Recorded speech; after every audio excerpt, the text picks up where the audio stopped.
Two grumpy old men running for president in the U.S. How will they affect your life in 2025? Hi everyone, my name is JJ. I'm a retired CPA. My channel is about personal finance. I want to help people to achieve financial success.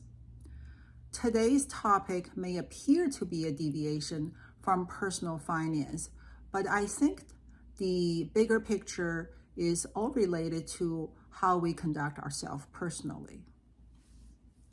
So here in 2024 in the United States, we have two elderly gentlemen running for president, Mr. Trump and Mr. Biden. I call them grumpy old men because this is a nickname we gave to elderly male here in the United States in particular. So what are the characteristics of a grumpy old man? Think about it. Your grandfather or your grandfatherly figure. Number one, I think they are stubborn. They're perceived to be stubborn because they're set in their viewpoint.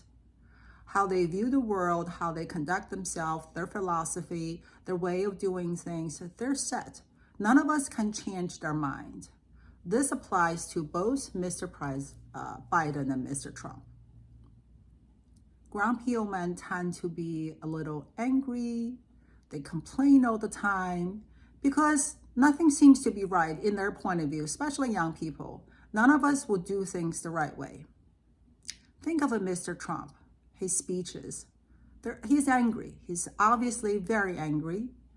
And most of his speech is complaining about everything, people trying to get him. The third characteristic, I think, is that they are disconnected with younger people. Think about yourself. Are you related to your grandparents? Are you buddies with them?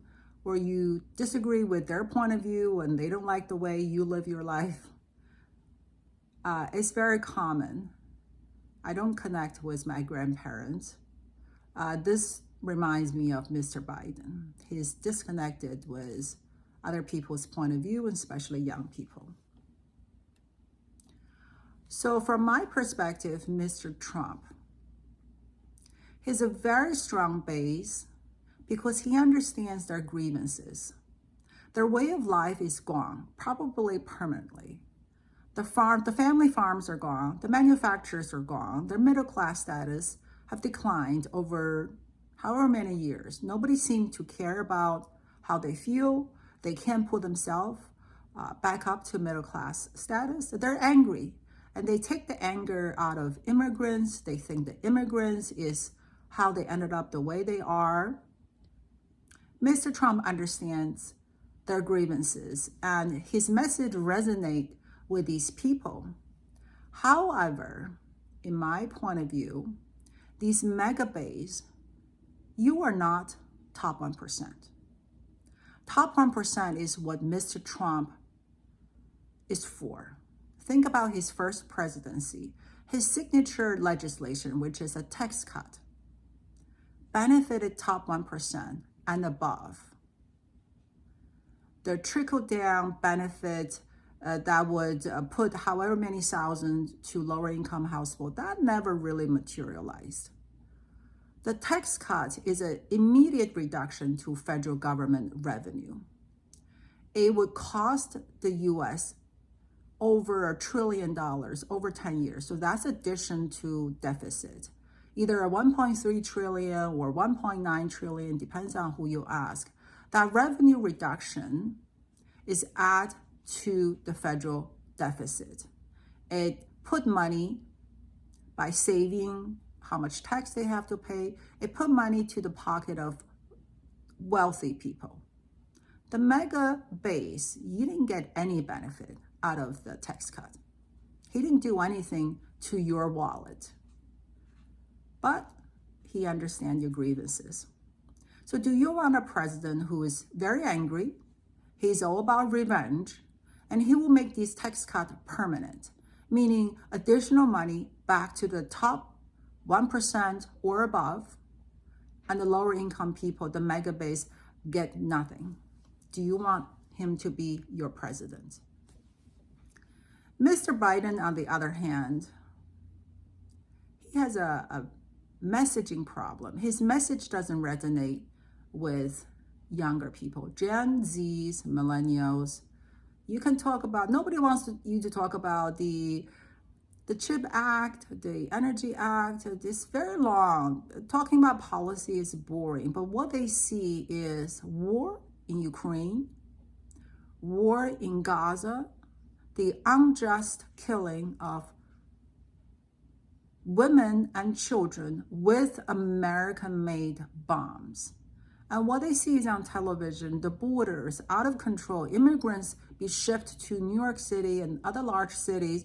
They live on the streets and exhausting the city budget all across the country. That's what they see every day.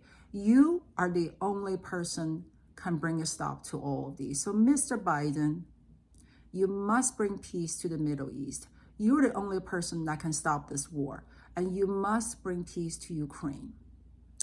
I know we don't like Russia, we don't like China, we think they're the devils. But you must negotiate with the devils. You don't like Hamas, you must sit down and negotiate with them. Think about it. You are the only person can bring everyone together. Lock them in the room, come out with an agreement.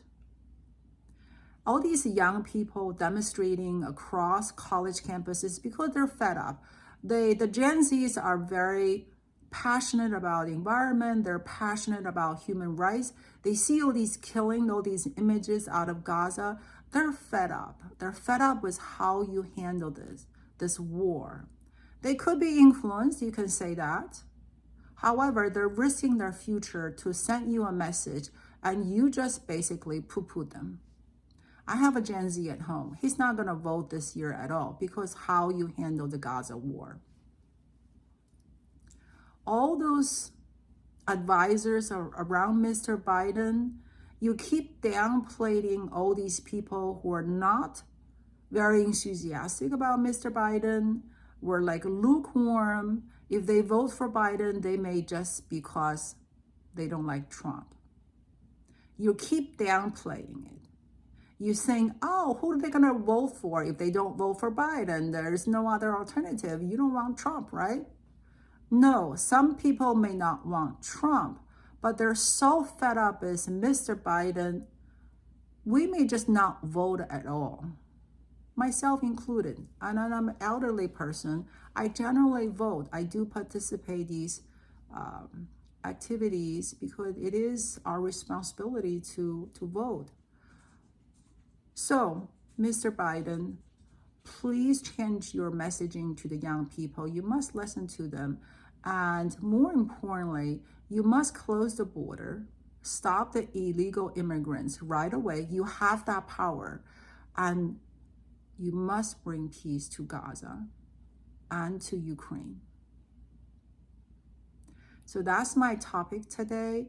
Like I said, it may not be personal finance related, but if any of these candidates become a president, it will have an effect how we live our lives in 2025. So I hope everybody would vote in this election. Thank you. Have a great day.